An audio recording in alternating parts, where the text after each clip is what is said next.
Hello everyone, welcome to my channel. Please subscribe and keep watching more details. Chicago Fire Recap 5/7/25. Season 13, Episode 20, Cut Me Open. Tonight on NBC, Chicago Fire returns with an all-new Wednesday, May 7, 2025, Season 13, Episode 20 called Cut Me Open. And we have your Chicago Fire recap below.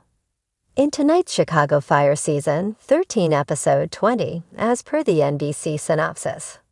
With the crew stretched thin, a performance efficiency expert evaluates Firehouse 51. Kid and Severide bond with the mother of the baby they hope to adopt.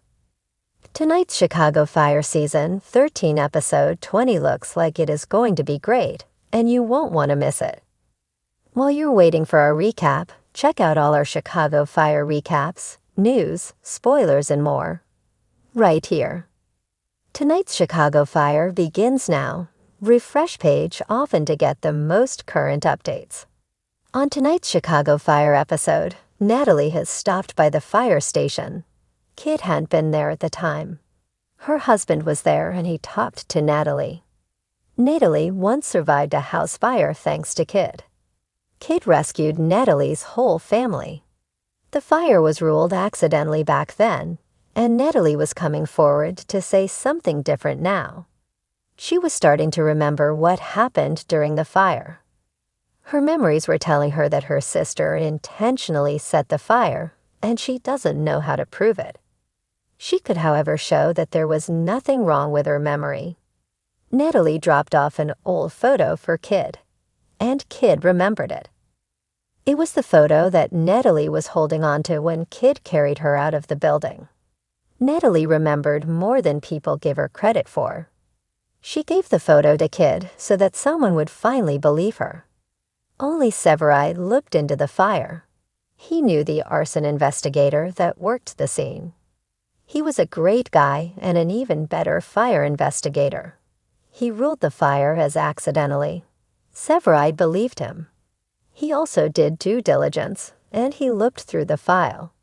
There were no signs that someone committed arson, or that Natalie's sister tried to kill her whole family. The sister was Natalie's guardian nowadays. Their mom walked out. They didn't have a dad in the picture. It was just the two of them, and the sister was claiming that Natalie was a liar that liked the attention. There was no telling who was telling the truth. Kid also couldn't contact Natalie right away. She and Severide got some news. They were hoping to adopt, and they were the first choice for a woman that went into labor on tonight's episode. The couple still needed to do a final interview with the bio mom. Yes, they were her first choice. She just never got around to actually talking to them because she thought she had extra time, and she didn't. Her name is Jade. She tried to interview the couple during labor. She found out they were firefighters. Kid was kind. She has experience with babies. Severide was a great swaddler. He delivered plenty of babies in the field. They were good people, and Jade got to see that for herself. Her contractions were getting bad, and Kid let her squeeze her hand. It was all going perfectly until the hospital found something. Jade hid her addiction to opioids. She also hadn't stopped taking drugs. She last got high 2 days before she went into labor, and her labor pains were masking the fact that she's going through withdrawal. If she was experiencing it that badly, the baby was suffering even more. The child might be born with its own withdrawal symptoms. He or she might also have other side effects from what Jade did. The baby could be born disabled. There was also a chance that it might be stillborn. The baby's heart slowed down for a bit. Dr. Asher was able to bring it back up. She was also going to run tests to see if the baby was addicted, and she warned the potential adoptive parents that she thinks it was going to be the case. Just based on what she heard from Jade. Jade didn't just relapse once. She's been frequently getting high. The social worker on the case warned Kid and Severide that the baby would come with challenges. Only Kid didn't care. She still wanted to adopt the baby. Severide agreed to it because Kid had already said they would.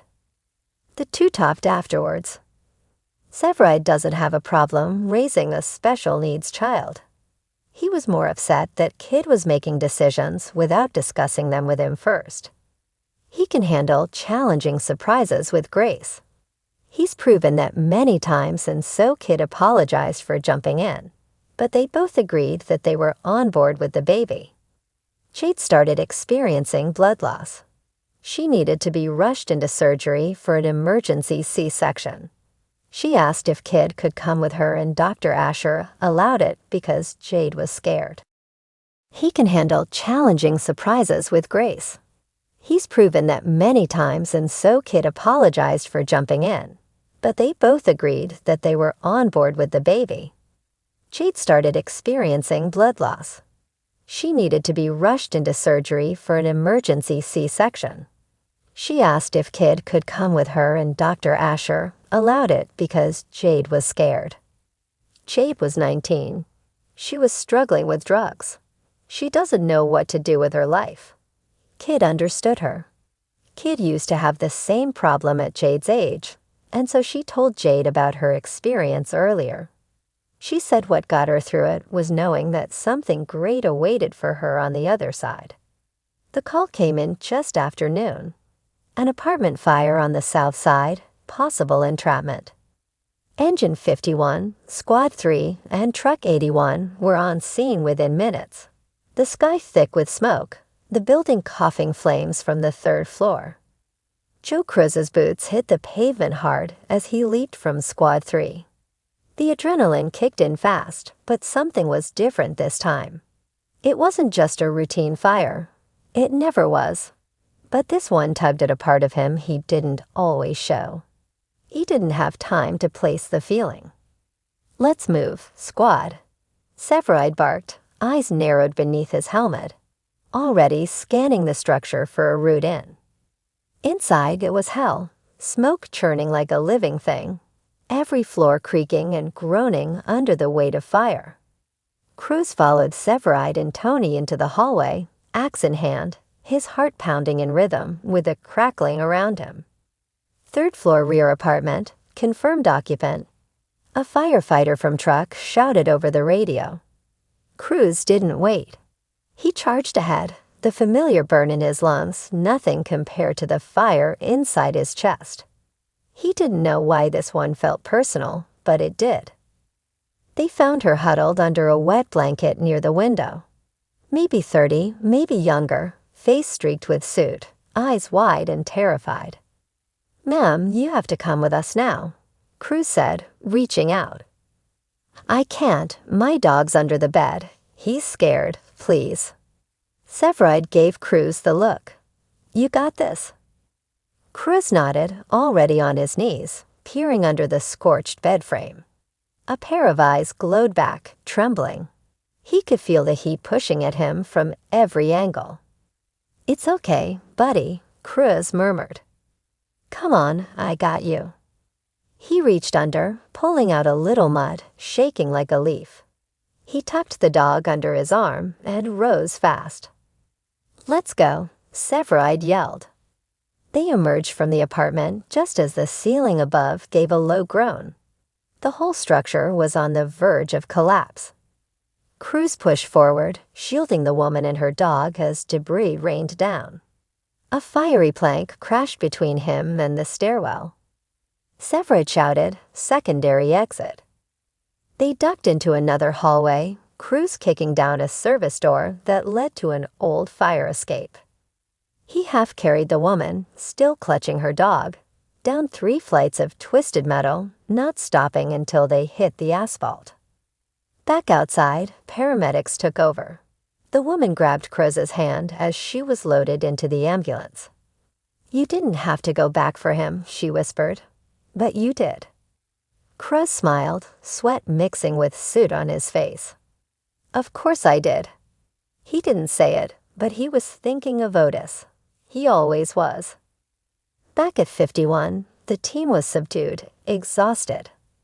Severide was in his office, brooding over blueprints of a faulty wiring system. Herman nursed a coffee that was more sludge than caffeine.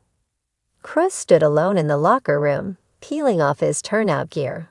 His chest felt tight, not from smoke inhalation, but from something deeper. "How's your shoulder?" came a voice behind him. It was Kid, walking in with concern shadowing her face. "Fine," Cruz said automatically. "Then, I mean, it hurts. But it's not that."